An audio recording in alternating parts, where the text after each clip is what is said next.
If you are an employer or if you are an applicant who is trying to convince or help their employer through this process, you want to watch this video till the end. Whenever you are applying for a closed work permit that is LMIA exempt, in most cases, employer needs to submit an offer of employment through the employer portal and pay the employer compliance fee. It sounds daunting, it sounds like a lot of work, but all it is going to take is maybe 15, 20 or up to maximum 1 hour of your time and you would be done with it.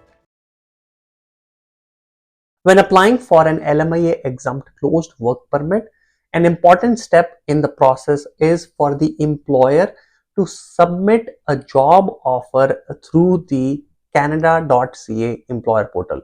On top of this, the employer needs to make the fee payment for the employer compliance fee as well. Oftentimes, folks end up getting nominated under a PNP program or the AIP program or any other regional programs which come with the perk to apply a closed work permit that is supported by an employer. And those closed work permits are LMIA exempt work permits. However, an important step that the employer needs to do is to submit an offer of employment through the employer portal and pay the employer compliance fee. This step is often confusing and employers usually find it a little difficult to go through and make submission. If you are an employer or if you are an applicant who is trying to convince or help their employer through this process, you want to watch this video till the end, because in this video we're going to show you the step-by-step procedure in order to submit an employment offer through the IRCC's Employer Portal for a work permit application. Welcome back to the channel, guys. My name is Dhruv. I'm a regulated Canadian immigration consultant. At our firm FHC, we assist all prospective immigrants with their immigration to Canada. If you are an aspirant, you need assistance, here is our contact information. Feel free to get in touch with us and we'll be happy to assist you. If you'd like to chat with me or any other RCIC in our firm, you can book an appointment. The link to book an appointment is in the description of this video. Now, coming to the employer portal process, before we delve into those details, let's quickly take a minute to answer the comment of the week. This comment comes on our OINP document checklist video, and the question is, do I need to submit these documents when I create my EOI or only after ITA? This applicant has created their expression of interest, but they did not find any place to upload the documents and hence they are concerned. Well, nothing to be confused or concerned about. This is totally normal. When you submit an EOI, you don't need to submit any documents. The document submission only happens after you receive an invitation to apply from OINP. So as of now, you don't need to worry about any document submissions. I hope this helps. Now coming back to the employer portal for a work permit application, whenever you are applying for a closed work permit that is LMIA exempt, in most cases, employer needs to submit an offer of employment through the employer portal and pay the employer compliance fee. If you received a PNP nomination and you got a work permit support letter, you would see that your work permit support letter contains something like this. This is an example from OINP. You will see that it asks for a proof that you've paid an employer compliance fee and it asks for a job offer. Now, the employer compliance fee point here refers to submitting an offer of employment through the employer portal and making the fee payment, that is $230 for the compliance fee. Similarly, looking at the IRCC instructions for a T13 work permit that is based on the OINP or any PNP nomination, you see that there is a clear indication that you need to provide as a documentary evidence an LMIA exempt offer of employment that is submitted through the employer portal, and you need to provide the proof that the employer has paid the employer compliance fee. So what is this employer portal? What is the process to make the submission of the job offer and how to pay this fee? Let's go into those details. Now, before we proceed, guys, I would like to request you to quickly subscribe to the channel. You subscribing to the channel can help us stay motivated, continue creating informational content that can help you and all your friends. So please subscribe right now. Thank you. Now, the first step is to go to the employer portal. If you just Google employer portal, you can see on the screen here, you will find two different links, right? So there is the employer portal, that is the canada.ca link, and then there is the OINP Ontario.ca link for the employer portal. Now guys, it's important that you don't get confused between the OINP Employer Portal, which is a new thing, and the Canada.ca Employer Portal, which is the IRCC Employer Portal that has been around for a while. And this is the Employer Portal, that is the Canada.ca Employer Portal, that you need to go to for supporting a work permit application. When you're applying for a work permit and you are told that you need to go and submit an offer of employment through the Employer Portal and pay the compliance fee, they are referring to the Canada.ca Employer Portal over here. So what you need to go is, you need to go in here in this Employer Portal. You need to then, if you have an account, sign in, or if not, you just register for an employer account. And after you do the registration and the government has approved your account, you can go ahead and start to submit an offer of employment. Now guys, it's not very hard. You can register with a GCK username or a password, or you can also sign in with a sign-in partner. Either ways, you will provide some information about your business number, and then IRCC or the government would register you as an employer in the Employer Portal, and you would have the ability to go and submit job offers. Now, if you have an account, you can just sign in using the GC key or the sign-in partner. Here, we will sign in into the account and we'll show you how it works. This is a sample account that we have that we would use for illustration purposes in this video. So here is an account for our own business. I'll show you, this is what it looks like. You have the contact information, and you can also create secondary users. These are the users who can, on behalf of the employer, submit an application or submit a job offer and pay the employer compliance fee. So if, say, you're an employer and you need someone to assess your account, you need someone to be able to, on your behalf, submit a job offer, maybe you're appointing an RCIC, maybe you're appointing a lawyer, you can create a secondary user, and from that process you can add secondary users. Now here is the button from where you submit an offer of employment. So you click on this and that will take you into the offer of employment page.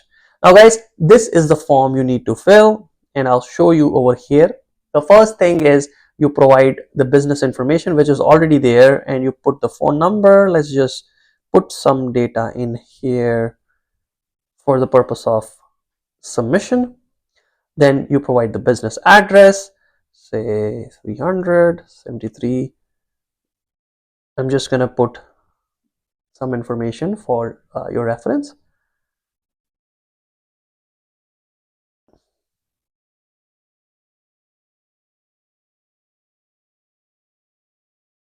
So here we are just adding our office address for efficient.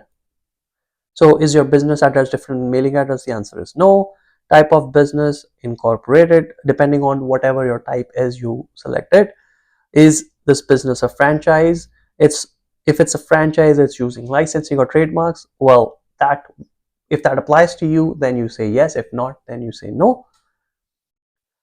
All right, business details. So this is, we'll just put the website here, date business started. So you can put the date you were incorporated. I'm just going to put a random date here.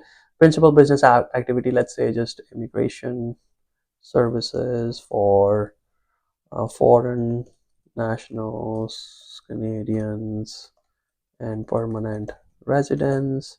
And then you can elaborate, right, about your business. I'm just going to give you a sense of what goes in here. Number of employees, under 100 or over 100, whatever applies. So like, this is pretty standard questions, right? Nothing out of the ordinary. You just need to answer these. This is the primary contact. If IRCC wants to contact, who are they going to contact? So let's say Dhruv Sharma, RCIC, phone number. We can give the phone number and the email address. And there you go. You have completed one part. The next part is information about the foreign worker. Now here we are gonna, let's say, I'm just gonna put some placeholders here, A, B, C, D, E, F. Then the gender, let's just say male. Date of birth, let's just put 1999, January 1st.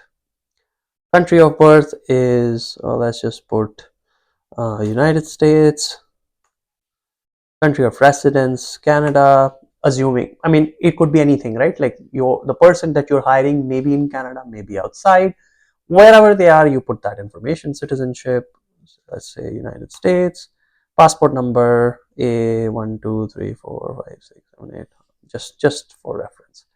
And once you do this, you have completed 2 parts. The third is job details. So LMIA, so first of all, this is business legal name, operating name. This is locked in, guys. So when you create your account, that information is locked in. Your business number is locked in. So when you were registering for the account, you provide all this information. So this part is sorted by now. The next step is to provide the LMIA exemption. Now, guys, depending on what kind of work permit your employee or you are applying, if you are the applicant, you need to select the exemption code. If you have a PNP nomination, then this would be T13, that is the Canada Provincial Trade Agreements. If you are nominated or if you have an endorsement from AIP, then it's C18, Atlantic Immigration. So let's assume it's C18, you just select it. And then please explain in your own words how you meet the requirements of this exemption. Make sure you provide as much details, right?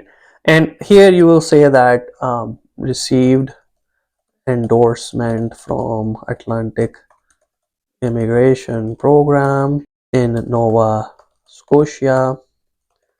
You can provide the endorsement confirmation number, right, etc, etc, right? So you have given that information. Job title, let's say the job title here is software engineer. NOC code would be that of a software engineer, that is 21231, and then you provide the location of the job. So let's say for this one we just keep it the same as the business. Yeah. Ontario, Cambridge.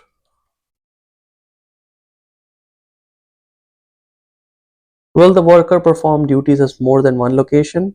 If yes, you have to provide the information about the secondary location. If no, then you just say no. Start date. So here you will put, say you want the worker to start as soon as possible, so you can put the date, say very close to now. And the expected duration, usually you want to keep it at 2 to 3 years so that your worker, the applicant, is issued the maximum duration allowed under that particular exemption, right? So here you will provide the duties of the job, right? Whatever the duties are. For example, creating. So in the main duties of the job, you will write the main duties. For example, in this case, we can say creating software programs, writing code, debugging, testing, troubleshooting. Now you need to give in detail what the duties are. Then minimum education requirements. Now this section is very important. Now guys, you need to make sure the minimum education requirement is in accordance, first of all, with the NOC code. And you can check the NOC code, NOC 21231, which is the software engineer. If you go to the NOC description, you will find that there are employment requirements, right? So the education should be in line with the employment requirements, and it should also be in line with who you're trying to hire. As an example, here the employment requirement is bachelor's degree or a completion of a college program in computer science is usually required. A master's may be required, and then everything else is a may be required, right? So overall, say that you're hiring someone who did an advanced diploma and they have a few years of experience. So here, then you should ensure that the qualification that is required, the minimum should not be a bachelor's degree, because the worker that you're hiring does not meet that, right? So it should be based on the particular job that you're giving out to the candidate that is being hired for that job. So according to that, you would set the requirements of the job. Again, this should be in line with the NOC. So for a software engineer, you cannot say high school or a secondary school, because that is usually not a qualifying requirement to be a software engineer. Right? Now, in the field of AI or in the era of AI, that may differ, but still. Other training required, if there is other training such as first aid, workplace safety, then you will put that here. Experience and skills required. So here you can say could be 1 year of work experience as a software engineer or tester is needed, right? Now again, depending on, first of all, the requirements of the NOC and depending on the person you're trying to hire. So as an example, if you're trying to hire someone who has 1 year of work experience, over here you shouldn't say 3 years of work experience, because that will contradict your candidate who is applying for the job, and they will not be able to get approved for the work permit if they are not meeting the minimum requirements of the job offer that you're submitting. So here you have to be realistic, but at the same time you need to make sure that your worker, the employee or the applicant for the work permit, is able to meet these requirements. Are there provincial, federal certification, licensing or registration requirement? Depending on the type of job, it would be yes or no. So if you're hiring a doctor, physician, then the answer is yes. If you're hiring a nurse, the answer is yes. But if you're hiring an engineer, probably no. There are employer compliance fee associated to an LMIA exempt offer of employment. Will you be paying or are you exempt? In most cases, you will be paying the fee, so you'll say yes. Then the employer primary contact information. So we'll just put information here. 226-774-9168. So this is just your information as an employer. That way your this part will be complete, and you see we have a green check mark. Last is wage and benefit section. So here you need to showcase what the wage being paid to the worker is. Type of wage, is it dollar per hour or per year? Let's just say per year, and we say let's say $80,000. Number of hours worked per day, 8 per week, let's say 40. Number of hours per month, let's say 160. Overtime rate in Canadian dollars. Now this one, if the hourly rate is say 40, the overtime rate could be 1.5 times, so 60. Overtime starts after 44 hours. Now again, this depends on your province, on the contract that you're doing with the foreign worker. Based on that, you will add all this information, but this is nothing out of the ordinary. Depending on what province you are in, depending on what the contract says, you will put that information in here. And then benefits. If there are any benefits, you select. Otherwise, you just select. You don't need to select anything, and you can move on. And I'll just hit the question mark. If there are any non-wage related bonuses, then you select these. So vacation, is it a number of days that you give or vacation pay? So let's say you give 4% vacation pay as per statutory requirement in Ontario. That's it. And if you hit valid, the form is valid, and you can save and exit. Now guys, all of this is done. The next step is the submission. Here you have to, if needed as an optional document, you can submit if there is any document that clearly shows how the employer meets the requirement of the LMIA exemption. For this guys, you could upload the AIP nomination endorsement, PNP nomination, or under whatever program your employee is eligible for the exemption, you can upload that here, and that's it. Once you click next, you would pay the employer compliance fee. Now we won't do this process. All you need to do is I agree and sign your name, and you would be able to pay. Now guys, once you have paid the employer compliance fee, this offer of employment is submitted, the process is finished. Once the payment is made, make sure you take a screenshot of the payment that was made. That is the $230 compliance fee payment. There is no other receipt that is sent to you, so that screenshot acts as a proof. Make sure you take that screenshot, otherwise you won't have proof. And after the submission, you will be assigned a number, A followed by some numbers. That is the LMIA exempt offer of employment number that you will provide the foreign worker, provide your employee, for them to be able to apply work permit. Want to make your immigration journey easy and smooth? Want to improve your chances of getting permanent residence in Canada? Go today and sign up for our immigration partner app. app.fhn.ca. Go sign up for an account. You can put your basic information and you can get amazing suggestions with regards to how you can improve your scores. You can obtain document templates, you can obtain photo editing tools, and you can obtain general information about Canadian immigration and much more to come with regards to PNP eligibilities, knockout reviews, etc. etc. So pause right here, go to app.avigin.ca, sign up for the application. That's it, guys. Once this is done, you are all set. You have submitted the offer of employment, and that is all there is to the employer portal, submitting the offer of employment and paying the compliance fee. It sounds daunting, it sounds like a lot of work, but all it is going to take is maybe 15, 20 or up to maximum 1 hour of your time, and you would be done with it. That's it for this video, guys. Just wanted to chat about the employer compliance fee and the employer portal process, give you the step-by-step instructions on how to do that. If you are an employer, you would find this helpful. Hopefully you'd be able to follow the steps and submit offer of employment and compliance fee for your workers. If you are an employee, a worker, you can show this to your employer, and hopefully they're able to understand the process. They're able to understand that it is not that much complicated as it may seem, and they're able to complete this for you without any hassle. Thanks a lot for tuning in, guys. I hope you found this video useful. If you like this video, please hit the like button, subscribe to the channel, hit the bell icon so you are notified about any new video that we upload. Again, if you like assistance with any of the things that we've talked about in this video, you can always get in touch with us. Contact information is on the screen. Thanks again for tuning in, guys, and I'll see you in the next video. Thanks a lot, guys, for watching this video till the end. I would request you to do 3 things kindly.